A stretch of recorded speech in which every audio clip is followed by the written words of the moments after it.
Il est une plus belle rencontre que celle qu'on fait avec soi-même, cher aux psychanalystes, c'est la rencontre avec ses origines profondes. Ce saut dans le passé immémorial, Stéphanou Léandre l'a entrepris au détour d'un déclic esthétique. Il n'a plus dévié depuis, et il nous raconte comment, avec ou sans filtre.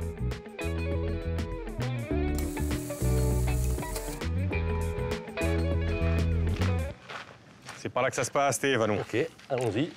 Ah oui, bienvenue dans votre vie. effectivement. Au milieu de tous ceux qui vous ont précédé. Hein. Effectivement, je vois mes parents, mes grands-parents. Et on va commencer là. Qui on a là? Alors là, on a mon arrière-grand-père, Pierre Léandre, Ouais. de Sartène. Instituteur, lui. Et ainsi de suite. Alors, il a fait des études un peu en réaction avec la vie, on va dire, un peu dissolue de son père, qui tenait un bar aussi. Ah, d'accord. Voilà. Donc lui est devenu très sérieux, un peu par opposition avec son père. Il va se marier, d'ailleurs, hein, Oui. avec une Jeanne Simoni, de Figariel. Exactement, exactement, parce qu'en fait, au début de sa carrière, il est instituteur. Il a commencé sa carrière comme instituteur à Figari, et Ouais. c'est là où il a rencontré D'accord. sa future femme. Voilà. Il va mourir en Ouais, 1963. Lui, vous n'allez pas le connaître, lui, hein, Non, votre non, je ne vais arrière-grand-père. pas le connaître. Non, non. Par contre, lui, vous allez le connaître. Son fils, Paul. Alors oui, effectivement.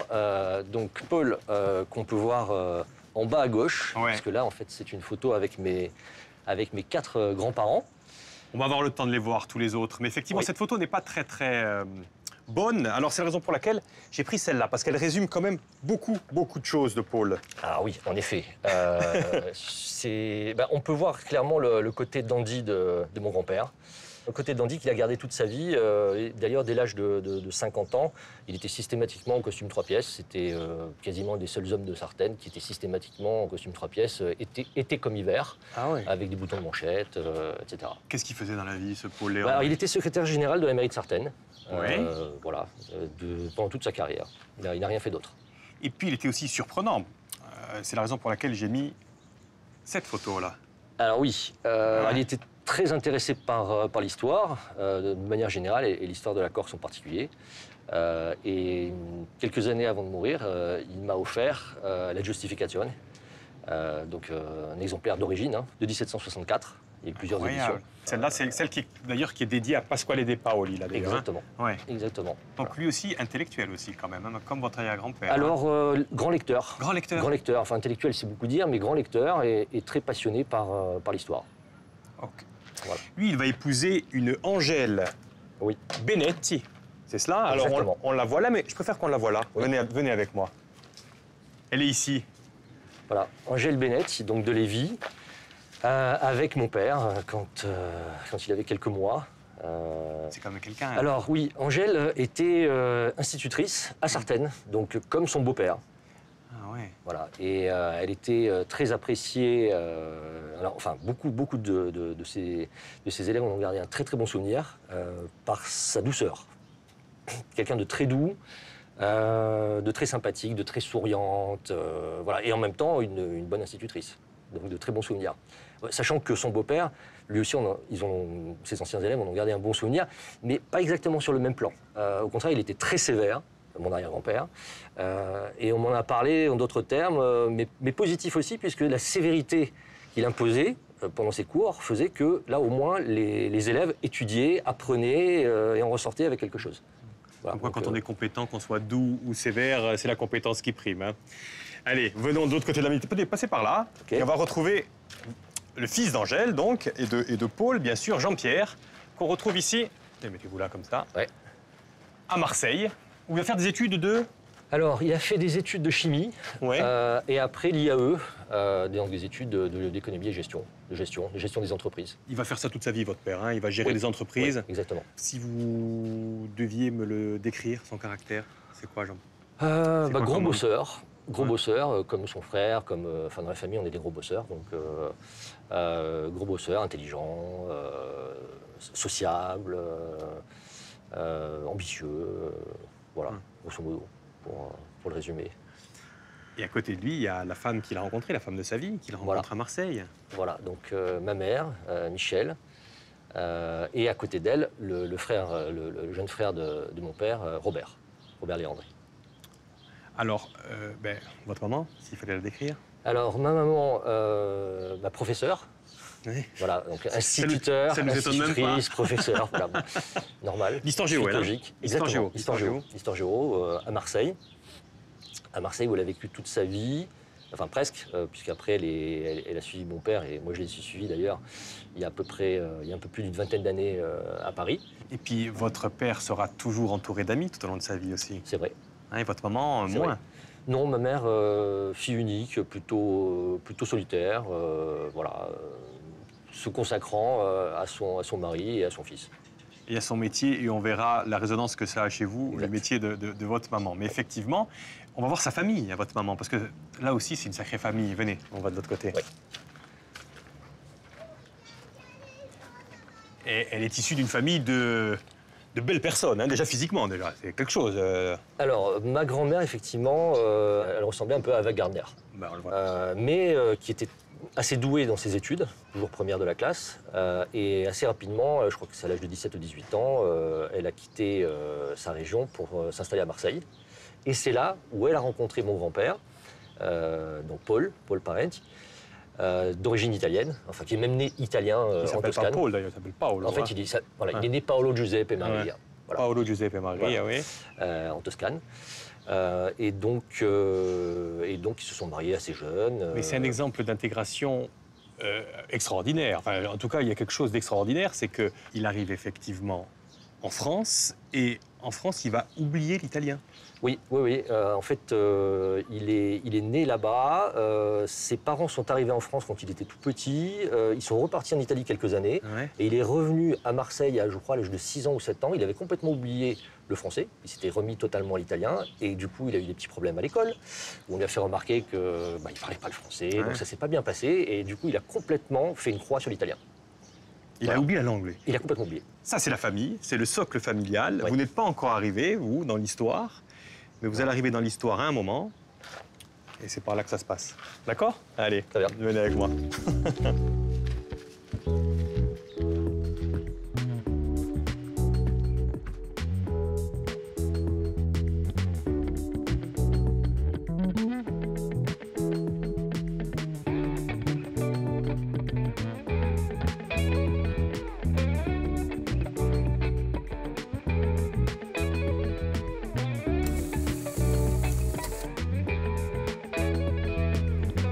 Prenez place, ici. Merci. Et donc, vous arrivez au monde. Stéphane, Oui. vous arrivez au monde dans cette ville, Eh oui, à Marseille. à Marseille. Vous êtes né à Marseille, vous? Ouais. Hum? À Marseille. Il y a plusieurs choses dans cette Ouais. photo. Il y a vos parents, bien sûr, là. Hein, et puis, il y a cette grand-mère qui vous tient dans les bras, Oui. qui va avoir une importance capitale tout au long de votre enfance. C'est Lucrèce, C'est la vrai. belle Lucrèce.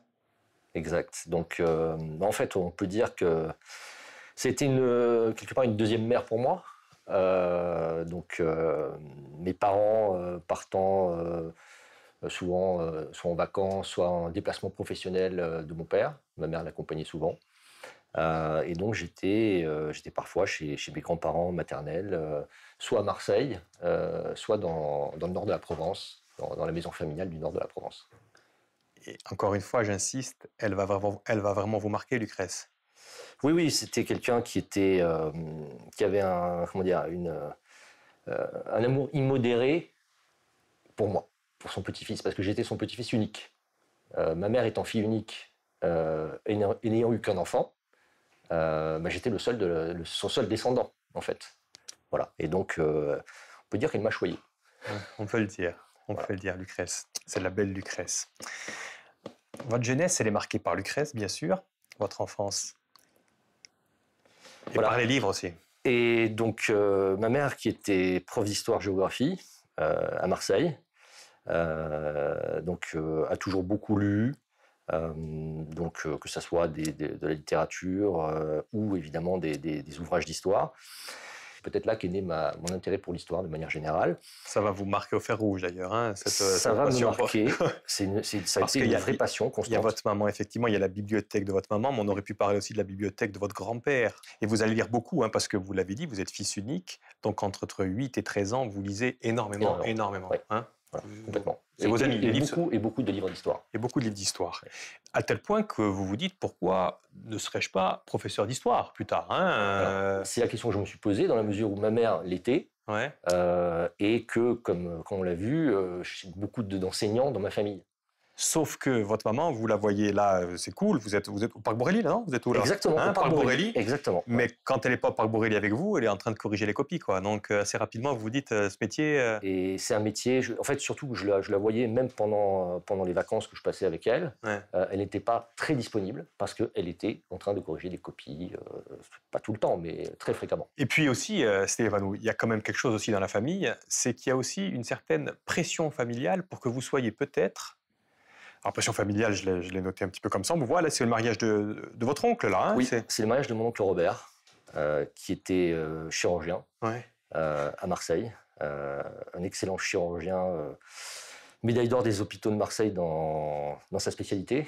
Alors, la médecine, d'ailleurs, ma grand-mère, sa mère disait souvent que les Léandres étaient tous docteurs en médecine. Il n'y a que des médecins dans la famille. Alors, ce qui était totalement inexact, évidemment.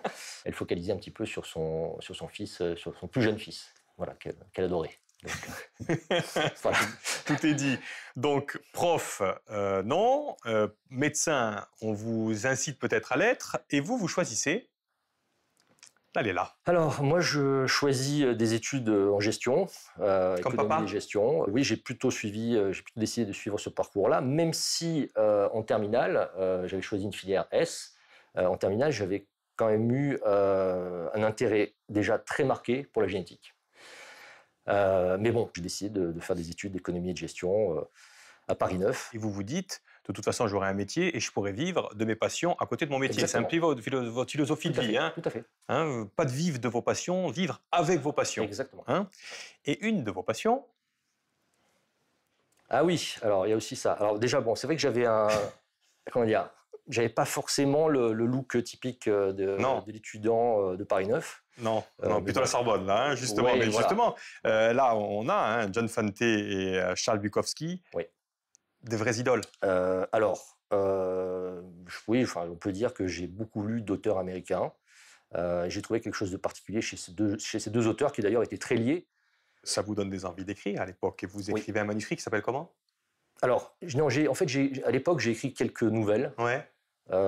J'ai également écrit un roman, mais qui n'a jamais été édité. Voilà, enfin, j'ai fait des petites tentatives dans le domaine de la littérature. Mais justement, parce que j'étais vraiment passionné, je lisais énormément. Mais tentative avortée, ça va un peu vous blesser, ça d'ailleurs. Hein, Bon, sur le moment, c'est décevant, mais on passe à autre chose. Exactement. Voilà. Et passer à autre chose, c'est d'autres passions, et c'est celle-là.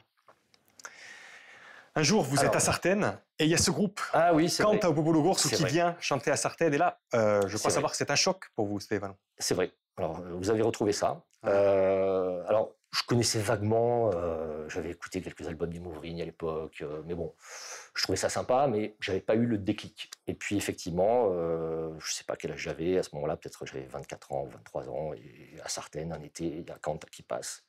Et là, effectivement, ça a été la révélation. Carrément. Ah oui,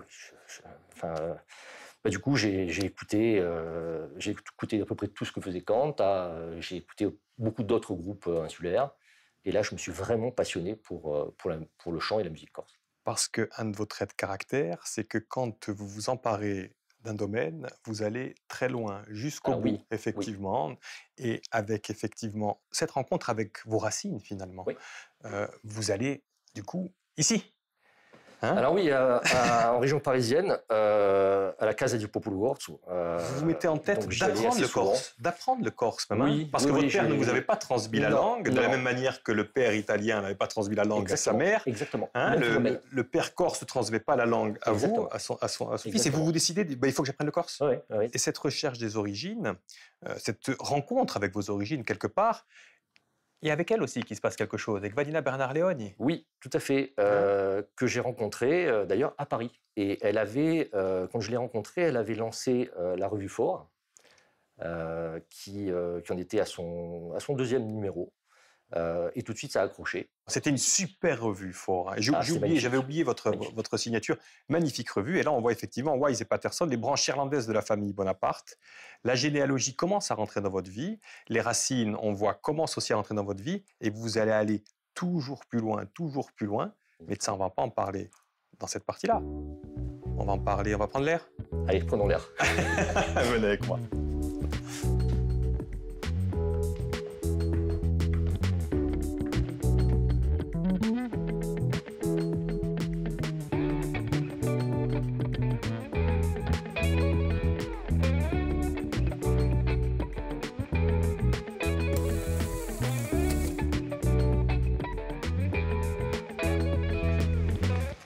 Et donc, vous allez encore vous laisser guider par les images. Hein. Et la première image, Continuons. eh ben, c'est celle-là. Ah, belle photo, en effet. Et ce qu'il y a autour. Parce qu'à force de venir en Corse pour vos vacances, à chaque fois, vous allez faire une halte. C'est par les archives départementales. Alors, en fait, je vais commencer par les mairies, pour l'état civil. Ouais. Ensuite, je vais aller effectivement aux archives départementales, chaque été, et prendre à chaque fois, on va dire, à peu près 1 millier de photos, de pas mal de CEPI notariaux, des archives notariales, également des registres paroissiaux. Et c'est comme ça que, en fait, ça remonte à peu près, j'ai dû commencer il y a à peu près 20 ans, ou un peu plus de 20 ans d'ailleurs. Et c'est comme ça que petit à petit, j'ai pu avancer des recherches généalogiques. Sur la famille. Sur la famille. Sur la famille, Tant hein. du côté Léandre de mon grand-père, que vous voyez sur la photo, tant du côté Simone, donc de mon arrière-grand-mère, que vous voyez là, et évidemment de tous les côtés, à Lévis, voilà, donc du côté de tous les villages dont on est issu. Ce qui fait que vous arrivez à faire ce genre d'arbre généalogique. Alors, ça, c'est un arbre généalogique très simplifié. Là, j'ai pas mis toutes les branches. En plus, voilà, je l'ai là. Là, c'est très simplifié. Hein. Ouais, je l'ai là, c'est très simplifié, mais voilà, c'est ça qui est parce que intéressant, c'était que vous étiez arrêté à... Là, on remonte jusqu'où? On remonte en 1643, 1652, on va très très loin là aussi. Voilà, c'est à peu près jusqu'au début 1617, au début, là c'est jusqu'au début du XVIIe siècle, mais en réalité je remonte beaucoup plus loin, là c'est vraiment très simplifié. Si c'est simplifié, c'est simplifié, mais on voit qu'entre parenthèses, il y a un Geronimo Mondoloni, je vois que vous avez des Beretti, moi vous savez que ma grand-mère est Beretti. Nous avons forcément des parentés éloignés, mais nous en avons, c'est certain. Et oui, donc vous vous rendez compte de ça en fait, effectivement, voilà. La généalogie. Et c'est là qu'on se rend compte qu'on est grosso modo tous parents dans la même région. Voilà, région au sens large, Altaroc et Tarbes, en ce qui me concerne et en ce qui vous concerne aussi forcément. Alors ça, c'est de la famille, mais effectivement, avec la génétique, vous vous rendez compte que bon, la famille, c'est un champ d'expérimentation, un champ de recherche assez intéressant. Arbre simplifié, mais c'est quand même pas mal. Mais vous avez envie, finalement, d'aller encore un petit peu plus loin. Et, coïncidence heureuse, oui. À la même époque, il y a ça qui se développe aux États-Unis. Oui, les tests génétiques récréatifs. Ouais. Et de plus en plus de gens font ce test, passent ce test. Aujourd'hui, on estime qu'il y a près de 2 millions de Français qui les ont fait, ces tests-là. À l'échelle mondiale, on doit être proche de 40 millions. 40 millions. Et donc, j'ai des parents, des amis qui font ces tests. Et donc, je m'intéresse évidemment aux résultats de ces tests. Et donc, je lis énormément d'études en génétique des peuples, généralement parues dans des revues anglo-saxonnes, plutôt américaines, donc écrites en anglais le plus souvent, avec un vocabulaire technique quand même assez complexe, que je mets du temps à acquérir, puisque je n'avais pas du tout la formation nécessaire. Donc c'est un jeu, mais c'est au-delà du jeu, parce que je comprends qu'il y a beaucoup de choses à découvrir sur nos origines les plus lointaines, dont nous n'avons pas forcément accès via de la simple généalogie, puisque au niveau des archives, vous pouvez difficilement aller plus loin que le XVe siècle. Voilà. Alors qu'avec la génétique, on remonte beaucoup avec la plus loin. génétique, en particulier l'étude du chromosome Y, vous pouvez retracer sur des milliers d'années des lignes patrilinéaires, donc des lignées patrilinéaires masculines, et donc comprendre à peu près à quelle époque votre ancêtre, un ancêtre masculin a pu arriver en Corse, quelles étaient ses origines antérieures. Oui. Mais alors, à force de faire des recherches génétiques comme ça, vous constituez ça.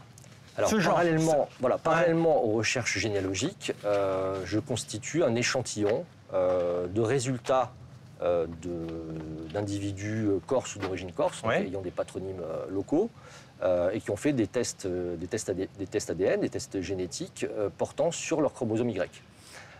Et donc, j'ai appris... Qu'est-ce qu'il a le chromosome Y de le particulier? chromosome Y a cela de particulier qui permet de remonter les lignées sur plusieurs milliers d'années, c'est-à-dire d'indiquer connaître le chemin qu'ont parcouru, sur le plan géographique, qu'ont parcouru ses ancêtres en lignée masculine.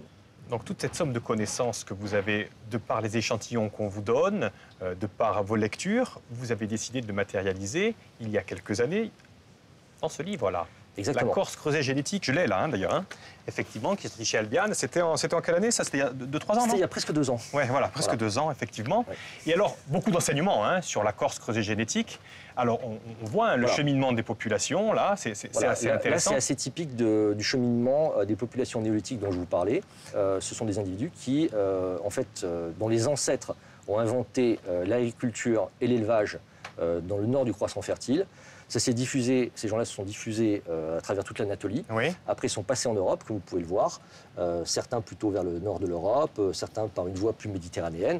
Et les archéologues insulaires, et d'autres d'ailleurs, font des recherches sur différents sites en Corse. Et on voit bien qu'il y a une implantation de ces individus depuis le début néolithique en Corse. C'est-à-dire que les premiers hommes en Corse, ils sont là quand, en fait, en Corse?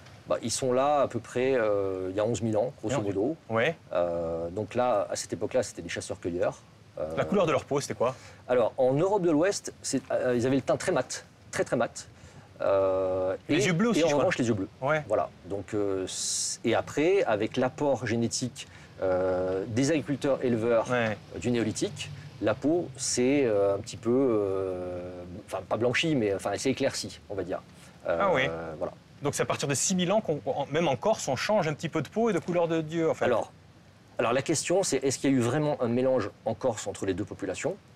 Parce que selon les archéologues, en l'état actuel des recherches, les populations du Mésolithique auraient disparu à peu près 500 ans avant l'arrivée des Néolithiques. Mais il se trouve qu'on trouve encore en Corse quelques individus porteurs d'un chromosome Y typiquement mésolithique. Donc apparemment, certains auraient survécu et seraient encore représentés de nos jours. C'est très intéressant parce qu'en faisant des recherches, en trouvant des réponses, vous posez encore plus de questions finalement, parce que là, vous ouvrez encore un champ de questions inconnu. D'ailleurs, je crois, dans le livre aussi, on voit que sur cette façade là de la Corse, il y aurait aussi des chromosomes asiatiques, j'ai lu, non? Alors oui, dans une micro-région au nord d'Ajaccio, on trouve effectivement quelques chromosomes Y typiquement asiatiques, dont pour l'instant je n'arrive pas à bien saisir l'origine.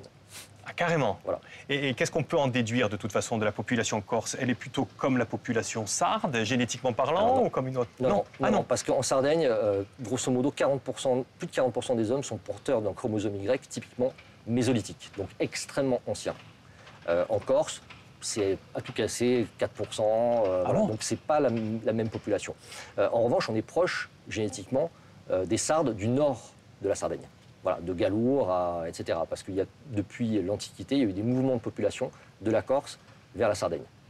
Et de la Toscane aussi, je crois. Alors, après, il y a une proximité génétique plus forte entre la Corse et la Toscane, effectivement, où on retrouve beaucoup de R1b 852, donc italo-celte, celto-ligure, et également certains G2A néolithiques.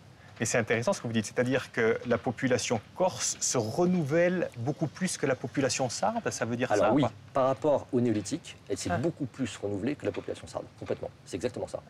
Et donc, une des conclusions de votre livre et de votre conversation, c'est qu'en fait, il n'y a pas d'identité génétique d'une population, et on ne peut pas dire qu'il y a... Alors ça n'existe pas. Ce que je veux dire par là, c'est que même en Sardaigne, la population sarde a relativement peu évolué depuis le néolithique, même s'il y a eu des apports du Proche-Orient. Donc on peut trouver quelques haplotypes qu'on peut supposer d'origine phénicienne ou grecque, voilà, mais ça reste relativement marginal. Mais il n'y a aucune population qui est totalement homogène sur le plan génétique, ça n'a jamais existé en réalité. Puisque même les Sardes sont issus d'un mélange entre chasseurs-cueilleurs et agriculteurs-éleveurs du néolithique. Donc un peuple, c'est une construction politique et culturelle, pas génétique. Exactement. Hein? Je ne peux pas dire plus. C'est exactement ça. Oui, mais c'est ce que vous dites dans ce livre. C'est une première mondiale, un livre comme ça, il n'y en a aucun. C'est vraiment... Alors, à ma connaissance, sur des régions ou des pays d'Europe ou de Méditerranée, pour l'instant, on en est au stade des études en génétique des peuples publiées dans des revues scientifiques. Voilà. Eh oui, exactement. Alors, grand public, c'est quelque chose. Et d'ailleurs, il a fait événement, votre livre, hein, parce qu'on vous demande dans des conférences, où il y a toujours beaucoup de monde et j'imagine que on vous pose beaucoup de questions. Oui, alors là, d'ailleurs, c'est une photo qui me rappelle ma première conférence. C'était au musée de l'Altaroc à Lévis, à l'invitation de Kevin Pechkelikine, archéologue et directeur du musée. Et c'était un grand moment pour moi parce que c'est le village de ma grand-mère. Et c'était avant la sortie du livre. Donc, Mais qu'est-ce qu'on ressent là quand on est face à tout cet auditoire et quand on voit qu'une des passions, c'est votre passion personnelle, hein, effectivement. Alors on avait compris que vous aviez cette passion de la génétique hein, dès la terminale. Là, vous la matérialisez avec ce livre. Et de voir qu'une passion personnelle, ça devient quelque chose d'intérêt public. C'est une passion collective en réalité. C'est ce que j'ai toujours ressenti en Corse, cette passion pour la généalogie, pour l'histoire corse. Pour des questions simples, qui sommes-nous, d'où venons-nous et j'avoue que j'ai toujours été passionné par ces sujets-là. Et c'est infini, hein, on a bien compris que c'était infini. Et c'est infini. Mon objectif, vraiment, aujourd'hui, c'est celui d'avoir l'échantillon insulaire le plus large possible pour toutes les micro-régions. D'ailleurs, je m'intéresse spécifiquement à certaines micro-régions, par exemple le Boggio et Valle-Rustier, où là, j'ai assez peu d'individus. Et je m'intéresse aussi au centre corse, donc des villages comme Boccognano, comme Vivario, comme Bisogne, etc. Et là, je vois qu'il y a des choses peut-être très intéressantes à faire ressortir. Donc, on vous écrit, on vous envoie un mail? Exactement. C'est le mot de la fin? Allez, il y a le geste de la fin. C'est un petit selfie. Voilà. Merci infiniment. Belle découverte, Stéphane. Merci beaucoup. Et continuez de vivre vos passions, parce que c'est aussi les nôtres, hein, tout simplement. Hein. À bientôt. Merci. À bientôt. Au revoir.